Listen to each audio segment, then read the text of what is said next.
Today's daf is daf Hey Amun Aleph and Amun Beis. We are going to begin on daf Hey by Toshma. Second Toshma. Now, yesterday we learned, or the last few days we're learning, halacha is ma'ateda amedim b'mitzvahs is chayiv b'shvuah. Somebody who admits to partially of the claim, the guy says to him, you owe me $100, and he says, no, I only owe you $50. So the din is amedim b'mitzvahs has to swear.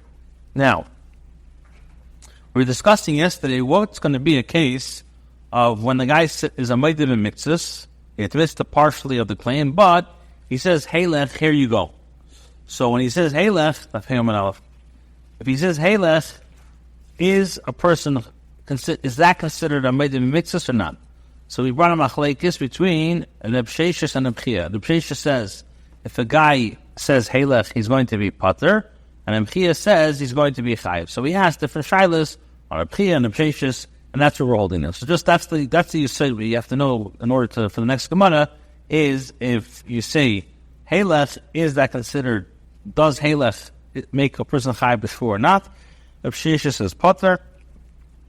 Reb Chia says he's chayiv. Now, Toshma, come and I'm going to bring you a challenge to the first halacha of Reb Chia, who said that Halech is going to be chayiv. The Tana avoid the Rebbe af toiriki. Let Rebbe Chia kamaiso as the father of Reb af toiriki. Tana braiso modly biyotcho. If a person says, I have 100 dinars in your possession, and the guy says, Ein lecha biyadi klum, I don't owe you $1, and witnesses testify that he has 50 dinars in his possession that he owes the plaintiff. So he denied everything. Adam came and said, no. Yeah. He comes and says, I owe you, no. Adam comes and say, no, you owe 50. So Yochel Yishav al Ashar. So you would think that he should have to take a shvu on the remainder, that he does not owe him the rest. Tamalemar, the pasuk says, with regards to Hashemer, Al kol aveda Hashemer kiuze, for any lost item, which one shall say, this is it. In other words, and the Torah says, the claims of both of them shall come before the Dayanim.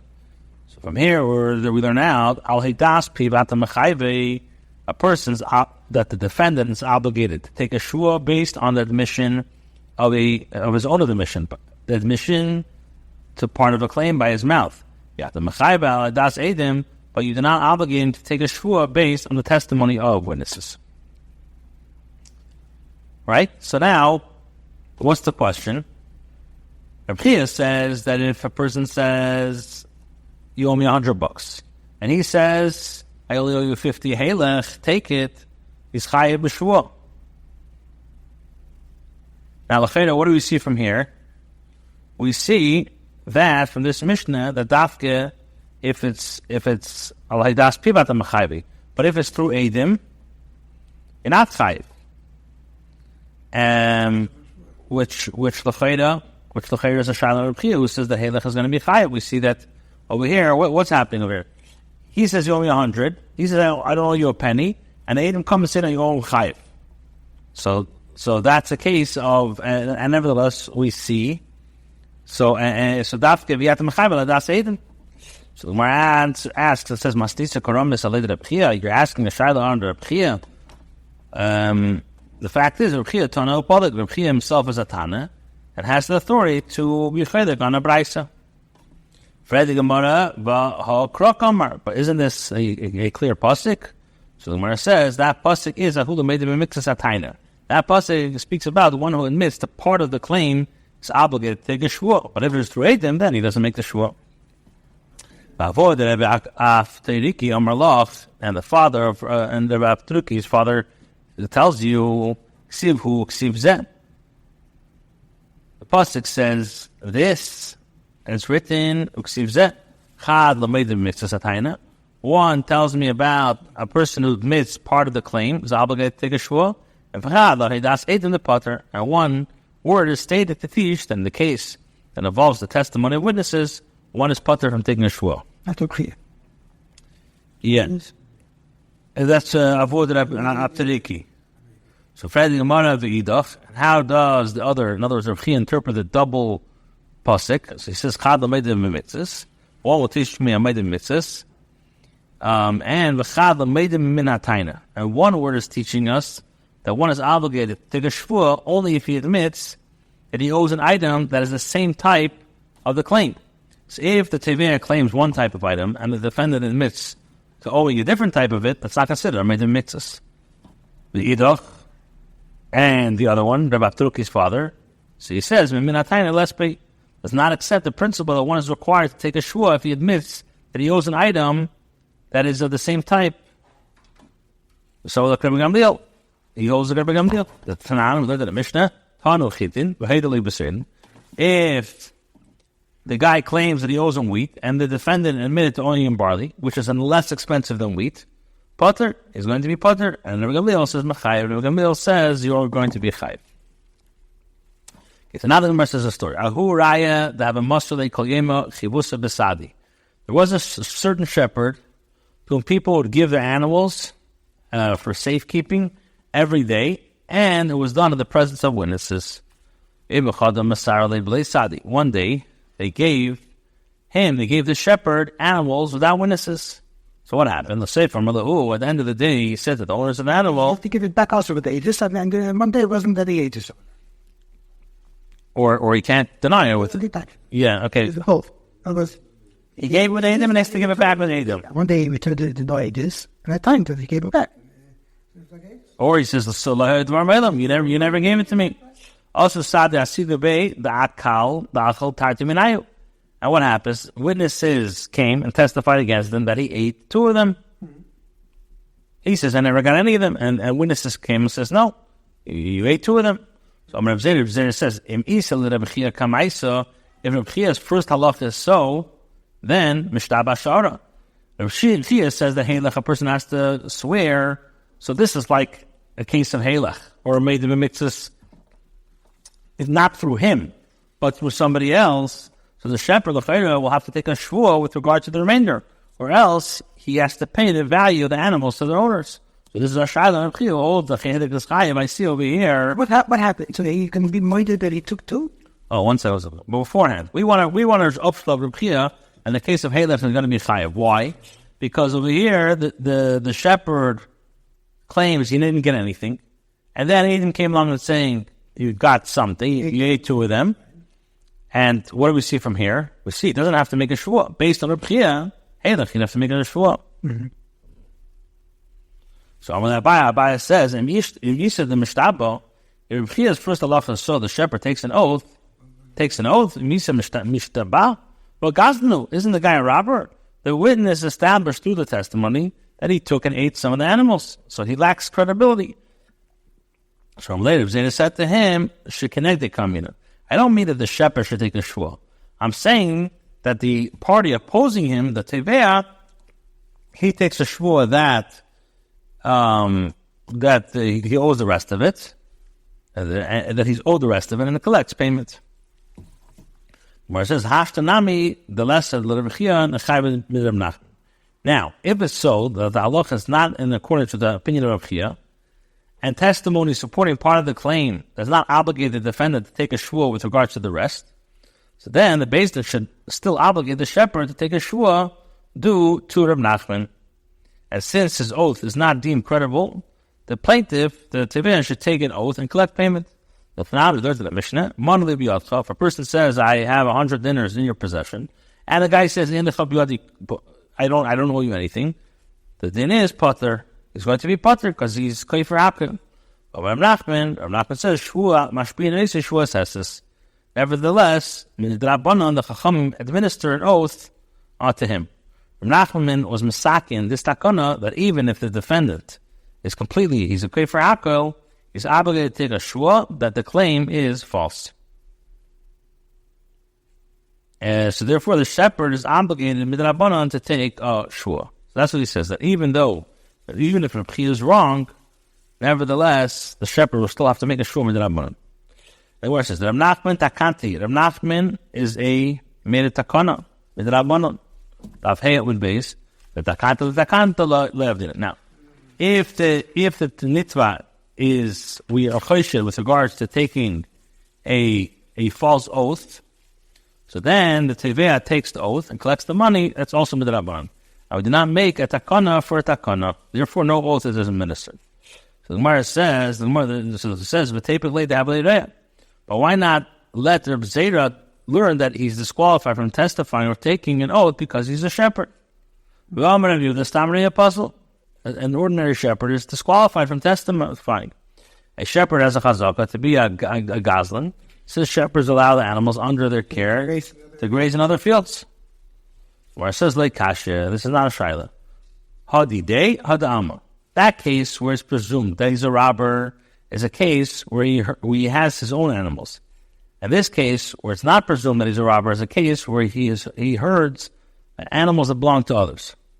If you do not say so if even one who herds the animals of others is a gazlan, so anan how do we give our animals to shepherds? The Torah says, do not put a stumbling block for the blind. It's also to cause a person to commit an aveda.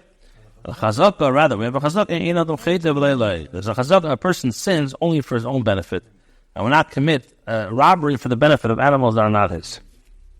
Okay. Now, we're going to focus on the Mishnah said, two people are holding on to a talis. Everybody says, Kula Shali. So the Mishnah says, this one takes a shvua that he does not have ownership of less than half of it. And then the second one takes an oath, a shvua, that he does not have ownership of less than half of it. And what's the din? The Mishnah says, V'yachleiku. And they split. So the Gemara asks, Al the isle mishtabi, or al the less than mishtabi?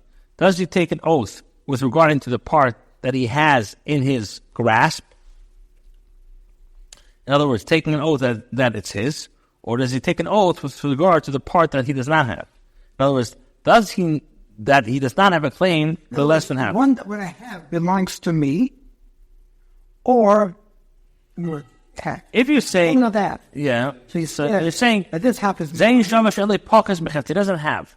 So what is he saying? Is he saying the half that he holds on? Is he saying this is mine? So then the shvua says. But if he's making a shvua that's saying the latter wording, that's going to be problematic.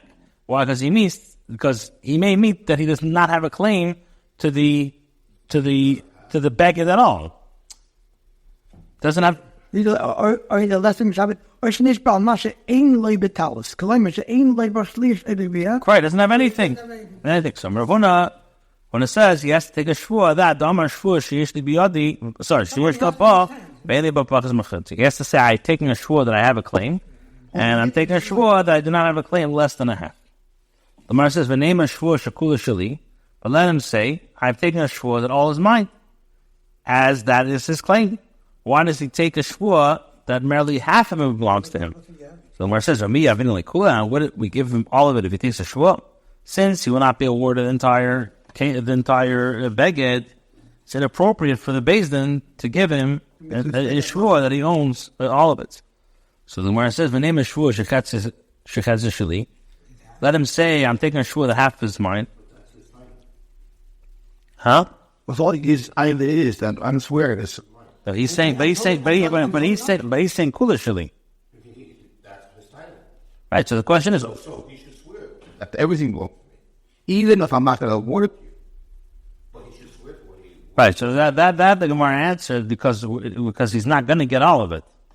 So he's not going to get it. A shvua b'derech klal, a shvua b'payvel. All the shvuas would do was the I paid it. The Rabbi Shpun says a shvua. all the shvuas with that Isra. When you swear, you get what you swore. Here, if you can swear, you're not going to get it. And you'll make them use it. The shvua is so a beautiful taste on the side of it. You're talking that. You swear, then you get it. Yeah, a shvua is so. Swearing, the Torah mentioned it, I know. Good, but the Torah mentioned it. Okay. So why not take a shvua half of his mind?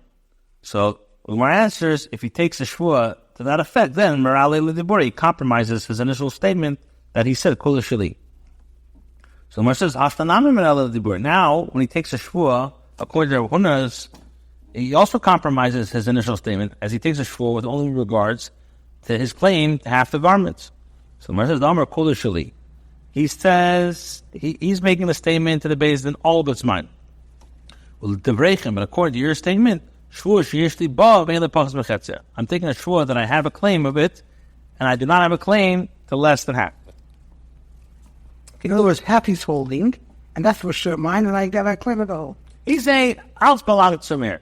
According to you, I'm taking a shua that I have a claim to it, and I do not have a claim to less than half of it. Now,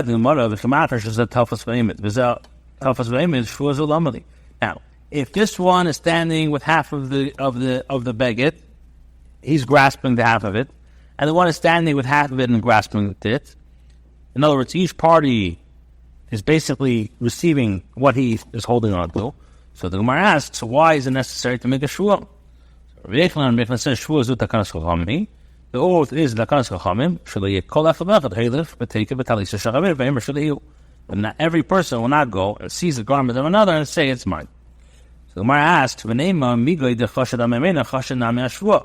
But let us say that since he's suspect with regards to being dishonest about money, stealing another property and lying in Beis Din, that it belongs to him, because somebody's lying. Everybody says, Kulu Shali. So nevertheless we say, why not say, if you suspect him for lying about the money, suspect for lying about the oath. So how can we believe him? So the Gemara says, we do not say that since one is suspect with regards to being dishonest about money, he is suspect with regards to taking an oath. Because if you're not going to say that, but this is that the Torah says, I made the mitzvah has to swear. Why not say the same thing, that if you suspect him for being dishonest, suspect him for a shvua? So where it says, there, the leva is evading, we had this yesterday, is evading the creditor temporarily. Like Rabba said, that the leva really intends to pay the entire chayv. And the reason that he admits to owing only part of it is because he wants to buy time until he can repay the entire chayv. Teida, know that this is not a correct distinction. We had this also yesterday, that if a person denies receiving a loan and witnesses contradict, so the halacha is he's kosher le'idus. He's kosher to testify. But because then, if a person denies receiving a deposit and the witness testified that he's lying, he's disqualified from being a witness in other cases. Now, what's the reason? As we said yesterday, in regards to money, so you say that he's denying it because he just wants to buy himself time. He has a reason. By pikotin, why are you denying it unless you want to steal it? So therefore, by pikotin, he's disqualified from bearing witness. Okay, so the Gemara says, now, if one who denies having received a pikotin is considered a robber, so the cheda, this will be contradicted by the brayso that Rabbi Bar Chama taught. We had this yesterday, that all shemrim require, in order for them to be chayav b'shvua, they need to be made to be mitzvahs. Who? Shemer chinam sheil is a zavar b'aseicher. So the cheda name migad chashad memena chashad hashvua. Why do you say that the Beis Din cannot give the shemer made to be mitzvahs because chashad memena chashad hashvua, we don't trust him. So the Gemara says no. There also the shemer is also buying himself time, is evading the time. Why? Mashkafna the ganav fistim late. He says, if I have enough time, I'll find the ganav and seize the deposit and return it. Inami mashkafna le ba'agam ma'asinali. Alternatively, if the deposit was lost, the shemer is thinking, I will find the deposit in the marsh, I will bring it back to him. Therefore, he's not considered a robber. He's buying time. If this is so, if so, then why is one who denies receiving a pikadon disqualified from bearing witness? Let us say in that case that he's evading the depositor. I will buy time until I search and find them. So my answer is like this: in ordinary case, one who denies receiving a pikadon is not disqualified from testifying. When do we say that a person who denies receiving a deposit is disqualified from bearing a witness? Is going to also sadi. So you're talking about a case where witnesses came and testified against him that at that time, when he denied the owner's claim in Beis Din, the deposit was in his house and he knew it was there. Inami, or to have a nukah, they'd be other. or he was holding the item in his hand. And he didn't give it back. Yeah, so obviously in that time, he's a liar. Elahad. So now the Gemara says Elahad Amar Rav Huna. Now, but if we say that Holding it in his hand. if we say now Migad Chashad Memena Lo Chashad Shvua, so then Elahad Amar Rav Huna Mashbin Eisi Shvua Shein Rishusei, that Rav Huna says with regards to the halacha of a shemer, the shemer did not return the bikadin, says that it was lost or stolen, and says that he's prepared for paying it. So the din is that the Beis Din nevertheless administers a shvua to him that the item is not in his possession. So why don't you say also, why don't you say that since he's suspected of being dishonest about money, he's suspected with regards to taking an oath as well.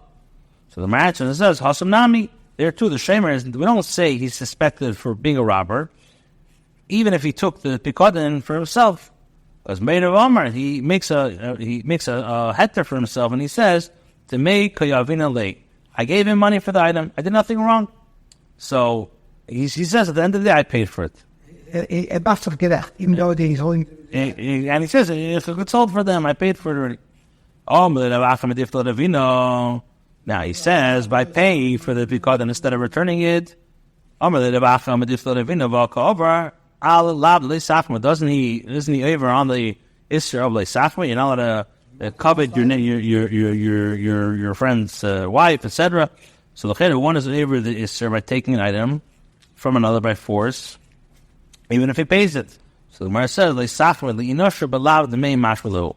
The Isser of you shall not Leisachma is understood by most people as referring to taking an item without money. So since the Shemer may have been unaware that he was acting criminally, his testimony and his shvua are deemed credible. Because he has that's behind that he did go that he did. Yeah. So he says, when is Leis Sachmin if he didn't pay for it? If I paid for it? Yeah, so I'm good. All right, we'll stop here.